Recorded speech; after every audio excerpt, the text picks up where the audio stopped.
already watched this shit, so sometimes my reaction is gonna be based off something that I've seen already. Other times it's gonna be raw, like I'm just seeing it. Most of the time, you're not getting raw reactions; you're getting my raw response to them after I've seen them already. Nigga, Ryan Garcia called people the N-word publicly and privately. Hold on 1 second.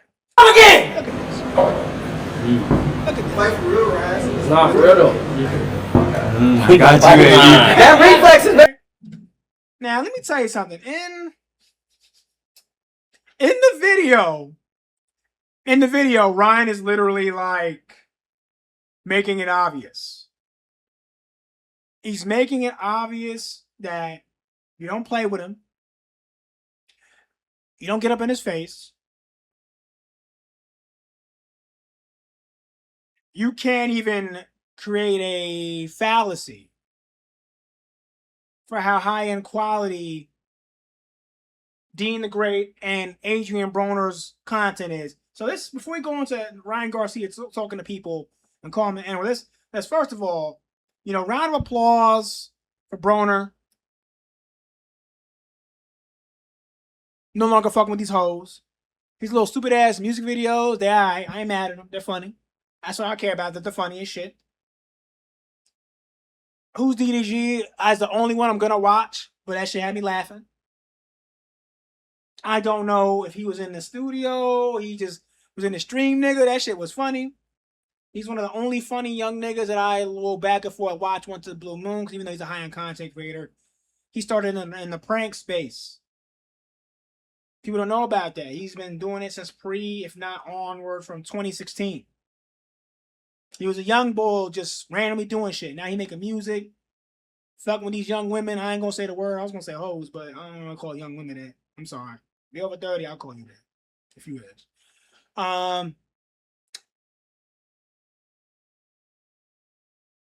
Every other time I've been watching his streams the last week or two, he's not doing the same shit he would have did regardless of Dean being in the room. That's what most of it was, Dean recording the nigga, really. Fuck with high-profile models and hoes, front and back end, trolling about it or not. Little stories. I mean, these stories, they look fake, but I ain't gonna lie. Broner kind of bipolar when it comes to relationships, so it's kind of realistic for him to fuck this streaming shit and then see the check and be like, never mind, nigga, my fault. Like most men, really. He just went from being very unpolished, irresponsible, to responsible, polished, respectful, consistent. And it might not last after a fight, but this is the Broner young and or older men want to see. He's still a world-class boxer, even though he makes everything a joke. Even if he's not Tank, I'm gonna do Gervonta Davis. It's just, even if he's not him, even if he's not, Wilder, even if he's not Floyd Mayweather, he's still a world-class boxer. It don't matter how funny the nigga is. He's still a world-class boxer. Oh, he fat. I want you to press the nigga in person. Talk shit about the nigga. Fuck online. Talk shit about the nigga in person, in his face. While he's drunk too, matter of fact. Have you ever tried to fight a drunk boxer in life? Oh, it does the senses, nigga. That just... No matter what reason he want to give you, nigga, he trying to throw that killing instinct so he don't kill you. That's all that is, a lot of times. I'm not speaking for Broner personally. A lot of boxers have a killing instinct. Watch Mike Tyson's, streams on the shit.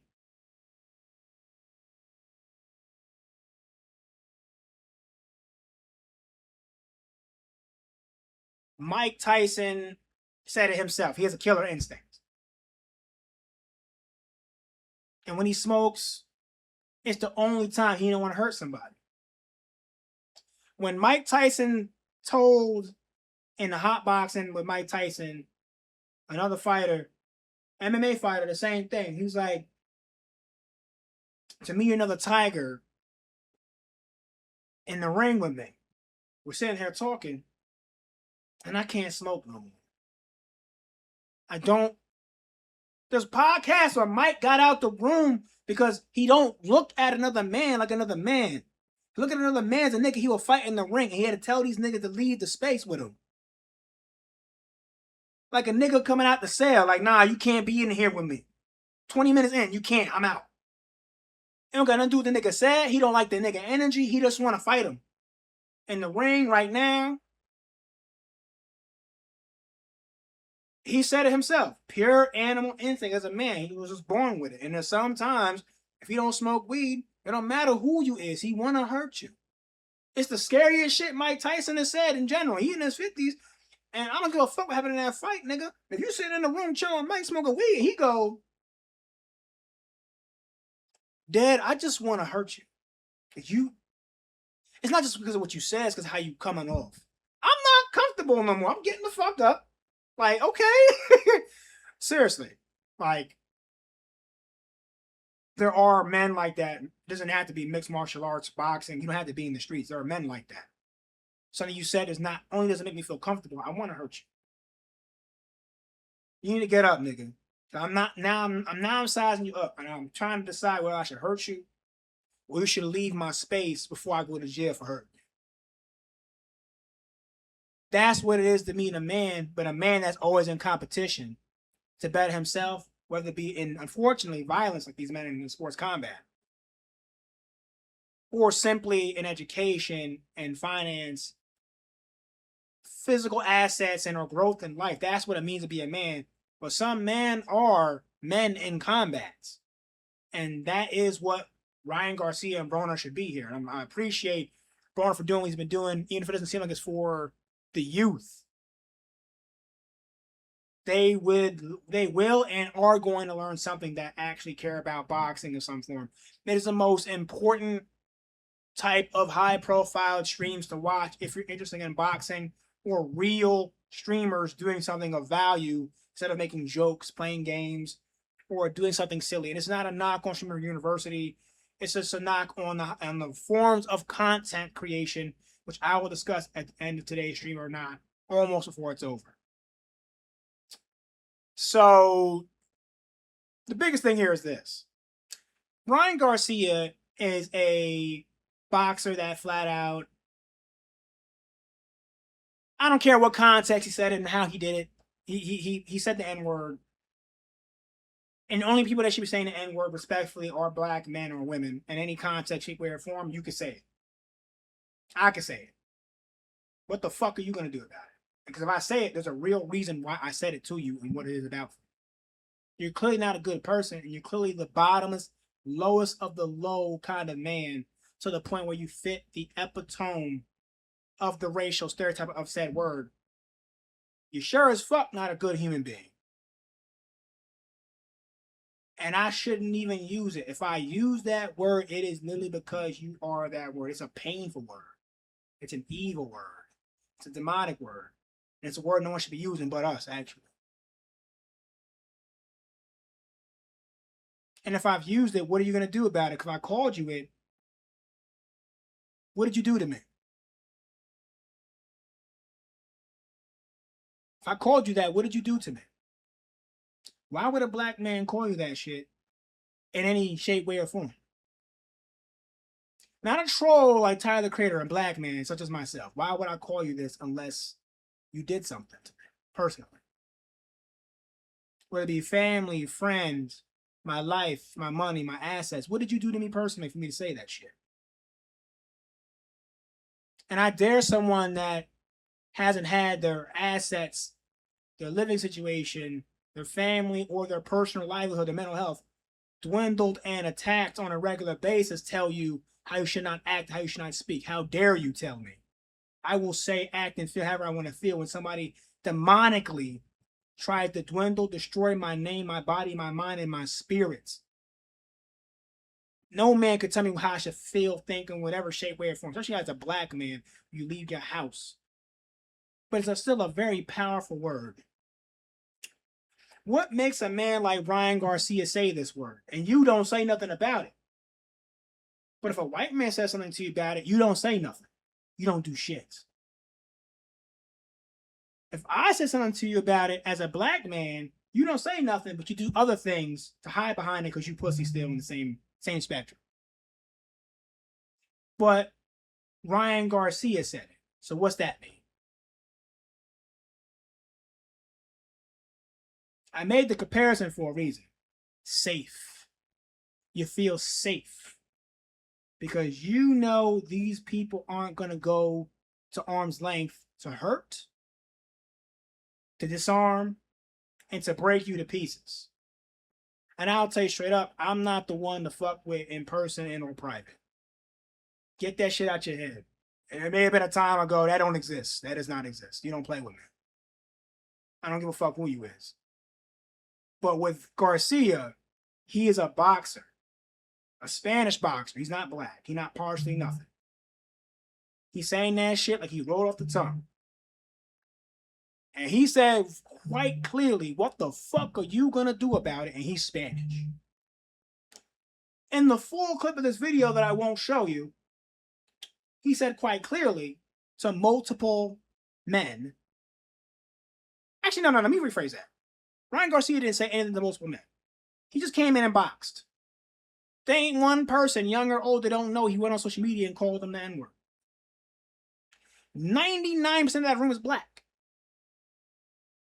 I watched the whole hour video, Ryan Garcia and Adrien Broner, and I don't recall not one word about him saying the N-word. Oh, he was on drugs. I don't care about that. Ryan Garcia said the N-word, and there's no black man in that room, even Adrien Broner, which he's the only one. Adrien Broner's the only one that shouldn't say nothing. Because he has a legal obligation and contract to behave in front of the nigga unless it's in the ring. He at least gets to hurt the nigga. Not one person said, hey, you're a world-class boxer. There's a reason. Clearly, I answered it. He's a world-class boxer. You're not going to tell a Latino, an Asian man like Pacquiao, or Floyd Mayweather, whether he was rude to your mother, whether he was racist, or he fucked with your girlfriend or your sister or whoever. You won't tell him nothing. Because you know if he don't kill you, he got a killer on the side with him because he said that for a reason. If you think he don't got somebody Spanish that's going to check you just because he said something stupid because he feed the bag to that man, you lost your mind. If you think Broner don't got situations where he could have fought you, and instead he decided to take this elsewhere.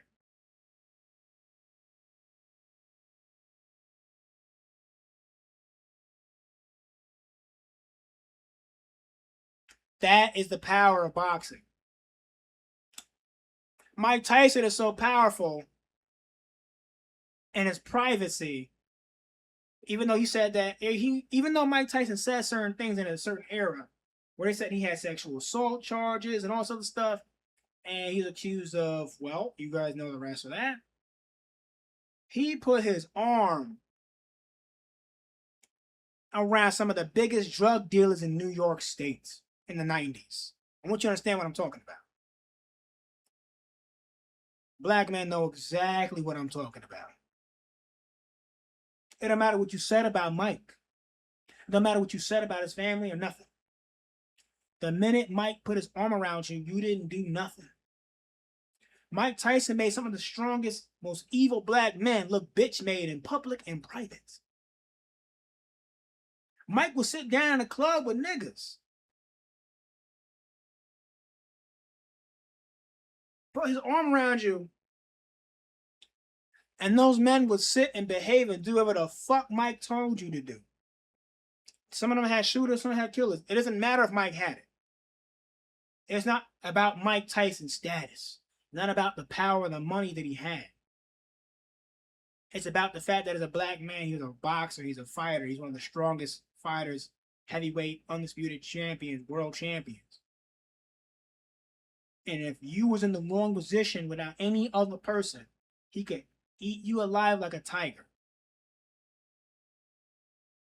Some of the most evilest drug dealers in New York State, Mike made look like bitches. I'm not even going to name those people. These are things that you can look up on, like online, photos, all that stuff.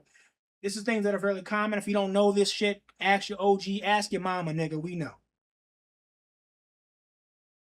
Mike has been in my city multiple times. Shit, he was in my city recently. I'm not shy about it. I brought it up multiple times. My father's met Mike. Mike is not someone that is not shy to be in New York State for a reason.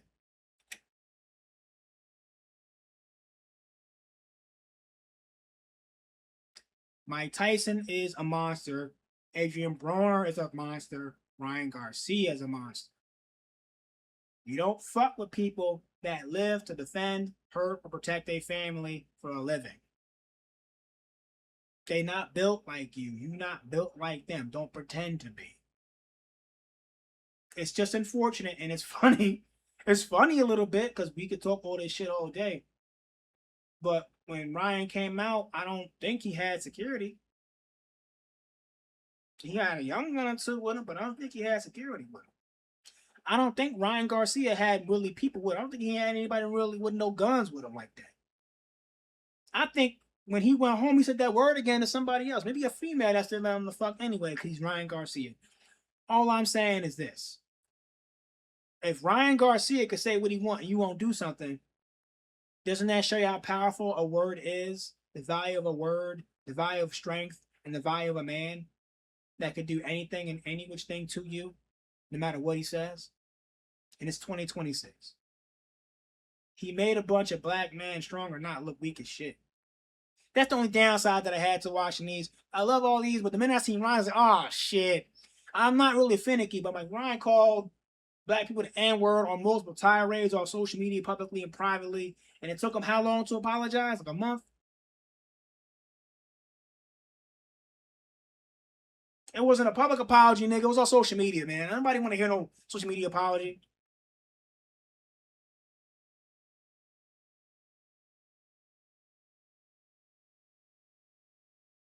You have to apologize to people in public and private about these type of things. And don't pretend it's normal. We seem to be scared to have these real conversations in public and in private. It's wrong. Violence don't have to always be the answer. But shit, if a nigga just gotta be strong as fuck, it's to the point where if you don't like how you respond, he gonna beat the shit out you. So let's take this private ass apology to where we at. Cause back in the day, niggas would have still got their ass whooped anyway, but at least they would have kept their dignity. It's a shame, that's all. No one's stupid for not fucking with Ryan Garcia. That's all I'm saying. It's just all this talk I was seeing on social media, public and private, in the streets, off the streets. Same states as well that Broner's in. These same people from his camp ain't doing nothing either. That's all I'm saying. Yeah, the cameras is on and all that. Because I said the cameras is off. That's all I wanted to say. Still be working, baby. They are. I didn't see you. I'm not even gonna release that against you. Alright, you gonna need this. You gonna need it. Hey, as long as the punches keep throwing, it'll be a good fight. The moment they stop, I'm on you. They're never gonna The stop. moment those hands stop, I get you. And I get you out of there. Bow! I'll get you out of there. I'll drop you, I'll get you out of there. Bet you on me. You remember the last Garcia you fought? I'm on you. If I hit the good one on you, No. it's rags. No. You just fall. You don't even you just fall. Hey, but I get right back up though. No. Nah, hell no, I ain't ever been like that. The only time I got was by body. me, game. I'm gonna get you out of there, Say game. left. Wow. Bow. Ooh. Give me that. No, you ain't. Want that smoke. Give me that. Yeah. I'm gonna crash out again. Fight for real, right? It's not for real though. I got you. That reflexes better still be working, baby. They are. I didn't see you. I'm not even gonna release that against you. Alright, you gonna need this.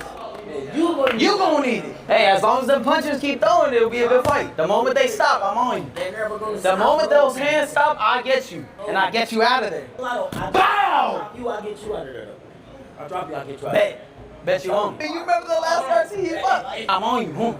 If I hit the good one on you, No. it's rags. No. Understand that you can make mistakes and you can fix these things in your life, but we can't sit and pretend that we're good, better, or not stronger as people just because we let people do certain things and pretend it has less value or more value than it does not.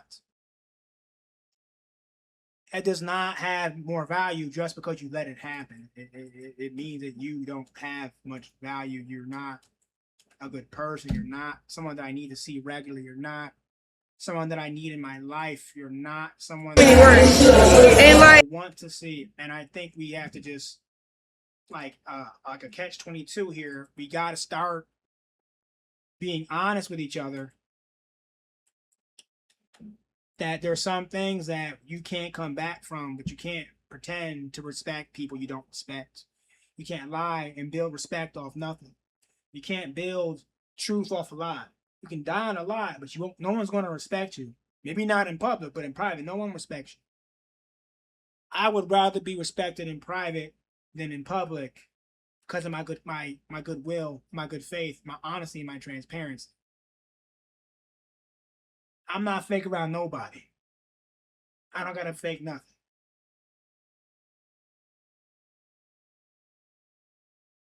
I would rather be hated than loved. I would rather be respected than literally feared. Fear ain't respect. Love ain't fear, and love and respect are not always the same. But if you have to create a false premise with somebody, pretend to be someone that isn't really loving, caring, or pretend you just dislike some, like you don't like someone, so you have to just do something indifferent about it. It's worthless. You're wasting your time. Gotta be better than that.